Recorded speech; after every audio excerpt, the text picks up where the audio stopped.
Olá, mais uma vez aqui estamos com o nosso programa Alinhando os Ponteiros. Vamos alinhar nossos ponteiros?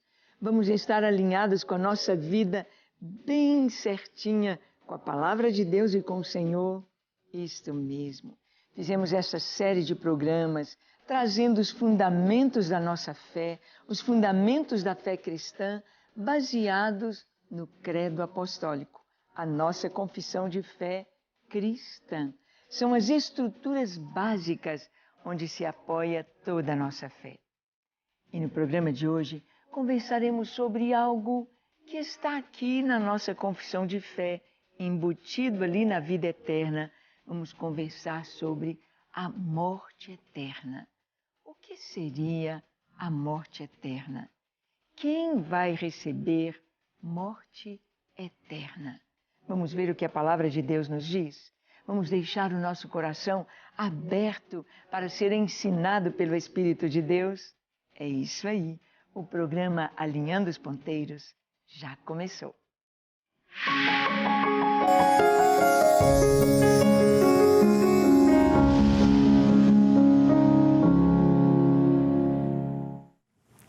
Muito bem. Nós vimos que a nossa confissão de fé, ela fala sobre a vida eterna, naquilo que nós cremos. O que nós cremos é que Cristo veio trazer para a gente a vida eterna. Através da sua morte no Calvário, através da sua morte ali na cruz, Cristo trouxe para nós a vida eterna.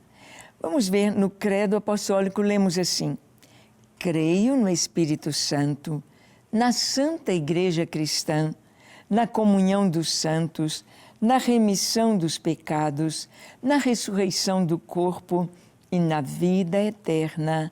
Amém. Sim, nós cremos na vida eterna. Nós cremos que viveremos eternamente com Cristo e que o que o Senhor foi preparar para nós é tão grande, é tão maravilhoso, que nem olhos viram, nem ouvidos ouviram, nem jamais passou pelo coração do homem o que Deus tem preparado para aqueles que o amam. Mas por que a morte? Por quê? Nós vimos que a morte veio como consequência do pecado. O Senhor avisou Adão, avisou o casal, Adão e Eva, que eles não deveriam comer daquele fruto, da árvore do conhecimento do bem e do mal. Não deveriam comer daquele fruto, porque no dia que comessem, certamente morreriam. Não existiria morte se eles não houvessem pecado, mas o pecado reina pela morte. O pecado aí está descaradamente no mundo inteiro, coisas erradas, tanta coisa errada, tanta coisa ruim. E por que as pessoas entram nessa do pecado? Na droga, na bebida, na prostituição, na lascívia, na mentira, no homicídio, no roubo. Por que as pessoas entram nisso? Nós vamos ver como o pecado entrou, como que o pecado está ali, alicerçado na natureza humana, que é inclinada para pecar depois que o homem desobedeceu a Deus. Então vamos ver como o pecado reina pela morte em Romanos capítulo 5, versículos 18 a 21. Nós lemos assim: pois assim como por uma só ofensa veio o juízo sobre todos os homens para condenação, assim também por um só ato de justiça veio a graça sobre todos os homens para a justificação que dá vida. Por quê? Como pela desobediência de um só homem, muitos se tornaram pecadores, assim também, por meio da obediência de um só, muitos se tornarão justos. Sobreveio a lei para que avultasse a ofensa, mas onde abundou o pecado, superabundou a graça, a fim de que, como o pecado reinou pela morte, assim também reinasse a graça pela justiça para a vida eterna, mediante Jesus Cristo, nosso Senhor. Este texto é muito esclarecedor. O apóstolo Paulo, na carta aos Romanos, ele explica o Evangelho. Ele explica a morte de Jesus na cruz, ele explica a questão do pecado, ele explica a remissão dos pecados, o perdão através do sangue de Jesus, e ele explica a respeito do pecado e da morte. Então, Paulo diz aqui, por uma só ofensa veio o juízo sobre todos os homens. Talvez você diga, isso não é justo, porque foi o Adão que pecou. O Adão e a Eva pecaram. Se talvez eu estivesse lá, eu não pecaria. Mas preste atenção, eu, assim como você, eu estava em meu pai, vamos dizer assim. Estava em meu pai estava no meu avô estava no meu bisavô, o bisavô no tataravô e assim por diante. Então, nós todos estávamos em Adão. Quando Adão pecou, todos pecaram. Quando Adão recebeu o juízo, a sentença de morte, isto veio para toda a raça humana. Pela ofensa de um só, diz aqui, todos estarão sofrendo a condenação. Mas que coisa linda! Paulo explica também que assim como por um veio o pecado e veio o juízo, veio a morte, assim também por um só. Pela justiça de um, que é Jesus, veio a salvação e a vida eterna. Como Deus é maravilhoso! Como Deus é coerente em sua palavra e em sua justiça.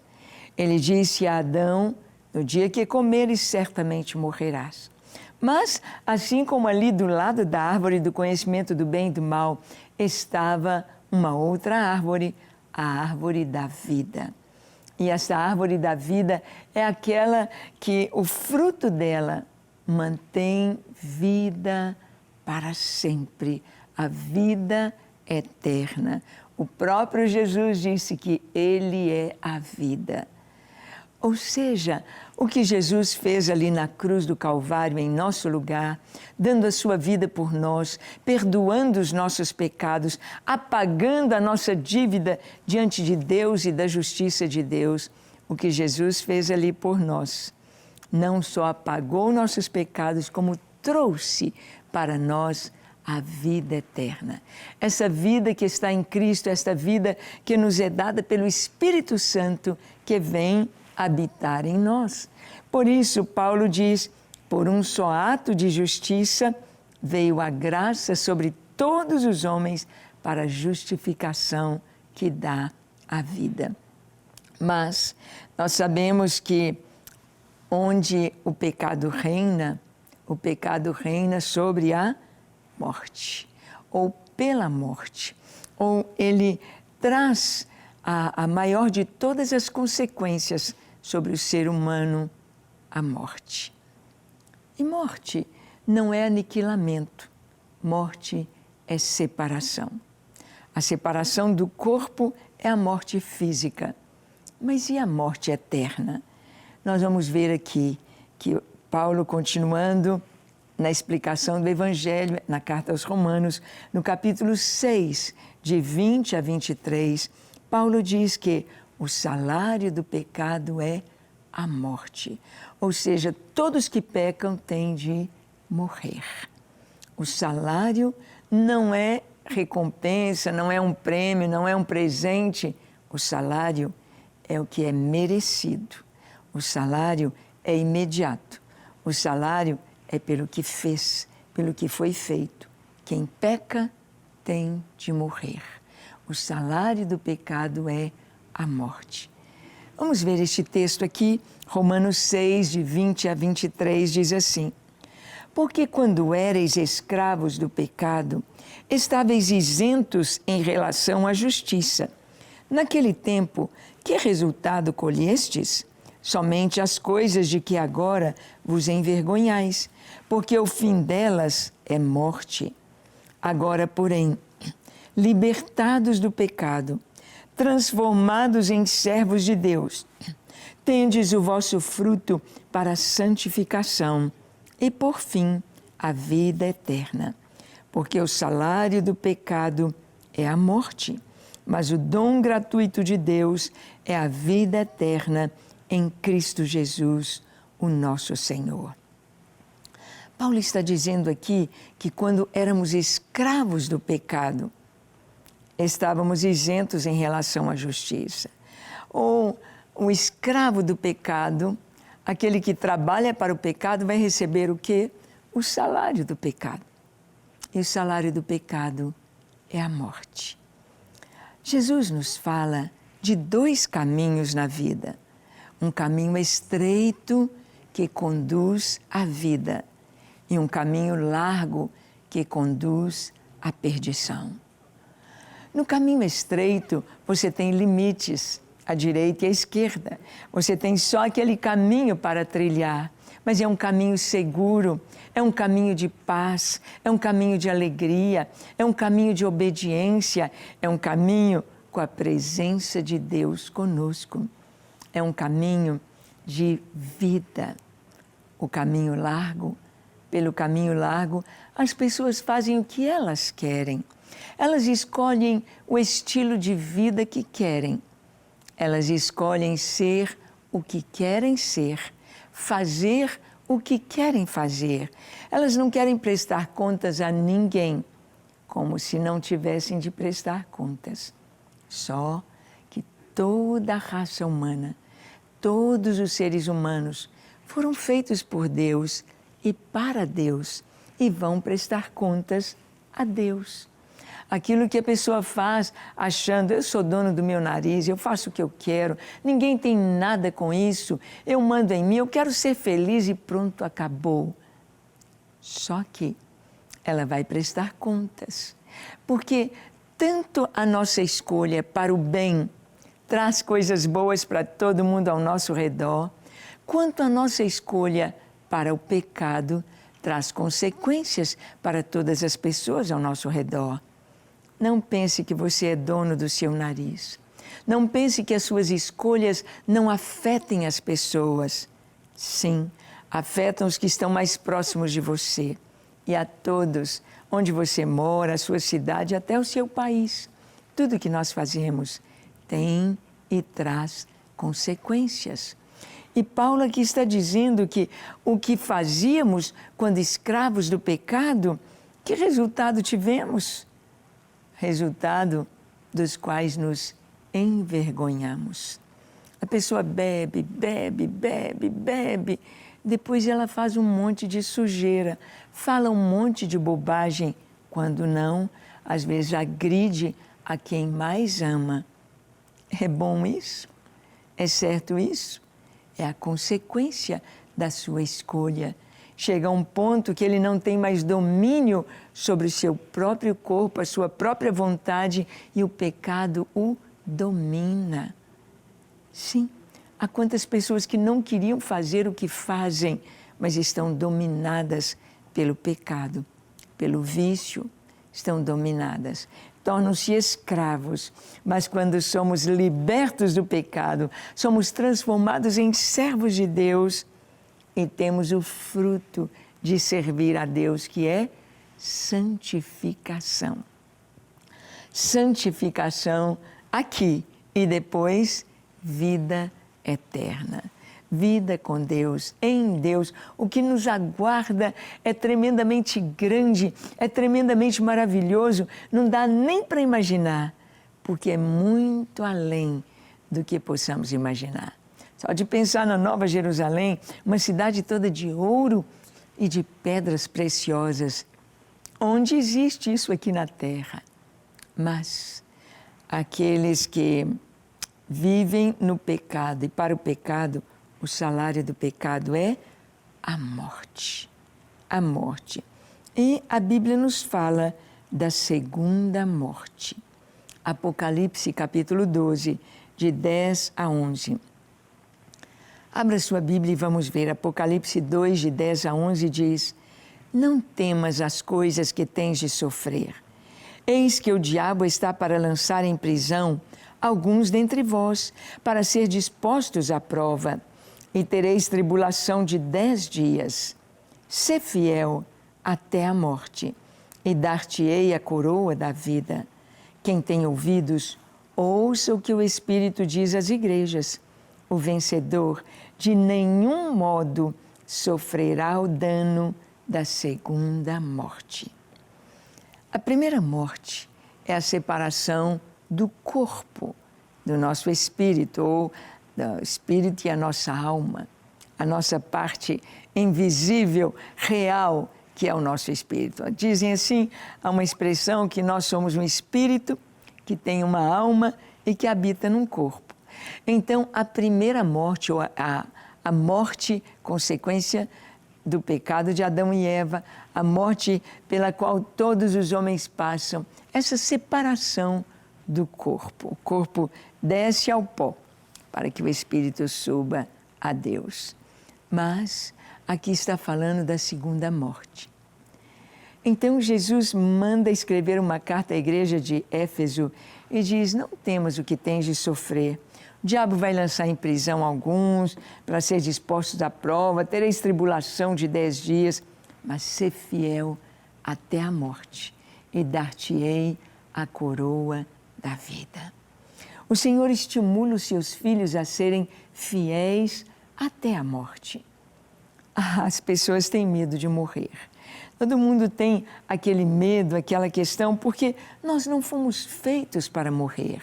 Não fomos feitos para a morte. Por isso a morte traz tantas lágrimas, o luto traz tanta dor, porque não era esta a vontade de Deus.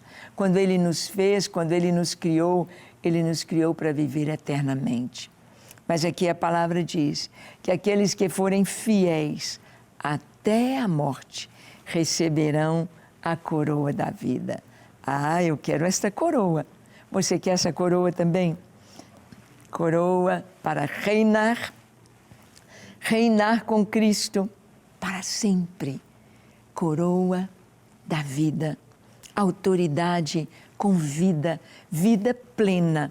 A vida que Jesus nos oferece é como na primeira mensagem que Ele pregou das bem-aventuranças. Feliz, feliz, feliz, feliz. Feliz é aquele que entrega ao Senhor a sua vida. Feliz é quem tem Jesus como seu Senhor e Salvador, seus pecados perdoados e o seu nome escrito no livro da vida. Feliz é aquele que não se importa com perseguição, com ser morto, ser martirizado por causa de Cristo, porque o seu nome está lá. Ele está garantido para a vida eterna. E o Senhor diz: ser fiel até a morte. O vencedor, de modo algum, sofrerá o dano da segunda morte. Que segunda morte é esta? A morte eterna. A separação eterna de Deus. O maior sofrimento no inferno não é o fogo. Servos de Deus passaram pelo fogo. E Ele disse: quando passares pelo fogo, não te queimarás. Quando passares pelas águas, não te afogarás. Nossos irmãos, vimos lá os amigos de Daniel, foram lançados na fornalha, 7 vezes mais aquecida. O fogo estava tão terrível que os soldados que foram jogar os jovens na fornalha, de cima para baixo, eles morreram do calor. Não foi nem o toque da chama, foi só o calor os matou. Mas aqueles jovens caíram lá e estavam andando, caminhando dentro do fogo, porque Jesus ali estava com eles. A dor do inferno não é o fogo, é a separação eterna de Deus. É nunca ter esperança. Olha o que a Bíblia nos fala como um alerta sobre a segunda morte, a morte eterna. Apocalipse 21, um dos últimos capítulos da Bíblia, Apocalipse 21, de 5 a 8, diz assim: E aquele que está sentado no trono disse: Eis que faço novas todas as coisas. E acrescentou: Escreve, porque estas palavras são fiéis e verdadeiras. Disse-me ainda, tudo está feito. Eu sou o Alfa e o Ômega, o princípio e o fim. Eu, a quem tem sede, darei de graça da fonte da água da vida. O vencedor herdará estas coisas, e eu lhe serei Deus, e ele me será filho. Quanto, porém, aos covardes, aos incrédulos, aos abomináveis, aos assassinos, aos impuros, aos feiticeiros, aos idólatras e a todos os mentirosos, a parte que lhes cabe será no lago que arde com fogo e enxofre, a saber, a segunda morte. Aqui o Senhor está trazendo um alerta sobre a existência do inferno e sobre a segunda morte. Ele disse, olha, quem tem sede, vem a mim e beba. Quem quiser, receba de graça da água da vida. Deus dá de graça a salvação. Eu estive ali no Nepal, em nações ali na Índia, onde as pessoas querem comprar a sua salvação com tantos sacrifícios. E elas deitam, levantam os braços, esticam, levantam, abaixam e fazem aquelas abluções, aqueles movimentos 100.000 vezes para herdar a vida eterna. Outros andando de joelhos, joelhos sangrando, outros se machucam, se chicoteiam o próprio corpo, outros são até homens-bomba para morrerem por uma causa para terem a salvação. E coitados, a palavra de Deus nos diz, ainda que eu dê o meu corpo para ser queimado, se não tiver Deus, o amor de Deus, nada adianta, não vale nada. Morte eterna. O Senhor disse assim, o vencedor, aquele que for fiel, aquele que ama o Senhor, o vencedor, herdará a vida eterna. Herdará todas estas coisas que o Senhor promete, quanto porém aos covardes. Quem são os covardes? O que tem medo de entregar a vida a Cristo. Covarde é aquele que diz, eu não vou dar tudo a Cristo e ser um homem de Deus, uma mulher de Deus, eu ser um cristão. Covarde, covarde. É aquele que não luta pela sua fé, é aquele que não assume uma posição, é covarde, é medroso, é covarde. Aos incrédulos. Incrédulo é o que não crê. Você faz a sua opção. Você crê se quiser. Você aceita se quiser. Deus não quer lá no céu ninguém que esteja ali contrariado. Ninguém que chegue ali dizendo, eu vim aqui forçado. Não. Aos incrédulos não estarão com seu lugar garantido ali. Aos abomináveis, cometer abominações. Abominações são comportamentos abomináveis diante de Deus. Você sabe o que são estes comportamentos, estas escolhas abomináveis? Ficam fora, não entrarão. Os assassinos, cuidado com aborto, cuidado em aceitar, em pensar em aborto, é um assassinato. Aos impuros, impureza, feiticeiros. Tem moda aí de Harry Potter, vamos atrás de ser aprendiz de feiticeiros, ficam fora. Todos os idólatras que fazem imagens, adoram imagens, e os mentirosos, todos ficarão de fora. O que lhes cabe é o lago de fogo e enxofre, a saber, a segunda morte, morte eterna. Nós cremos no que a Bíblia diz, nós cremos no que o Senhor fala, mas nós cremos que Ele oferece para você, ofereceu para mim, eu recebi, eu aceitei o perdão de Deus. E você? Vamos orar? Feche seus olhos. Curve a sua fronte. Se for possível, se ajoelhe. Ore comigo dizendo assim: Senhor, eis-me aqui em Tua presença. Eu não quero viver no pecado. Não quero mais ser escravo do pecado. Eu não quero viver na morte. Não quero o pavor da morte eterna. Mas eu quero Teu perdão. Perdoa-me, Senhor. Lava-me, limpa-me, purifica-me de todo pecado. Dá-me um coração puro na Tua presença. Eu me entrego a Ti para ser inteiramente Teu. Sou Teu, Senhor. Encha-me com Teu Espírito Santo e capacita-me para viver na Tua presença. Sou Teu, hoje e para sempre. Amém, amém e amém. É isso aí. Entregar a vida ao Senhor significa permitir que Ele seja o seu Senhor, o seu mestre, seu companheiro em toda a caminhada, seu Salvador. Ande com o Senhor, leia sua palavra, ore e busque ter uma vida santa para a glória de Deus. E até o nosso próximo encontro, quando aqui estaremos compartilhando com você a palavra de Deus. Até lá.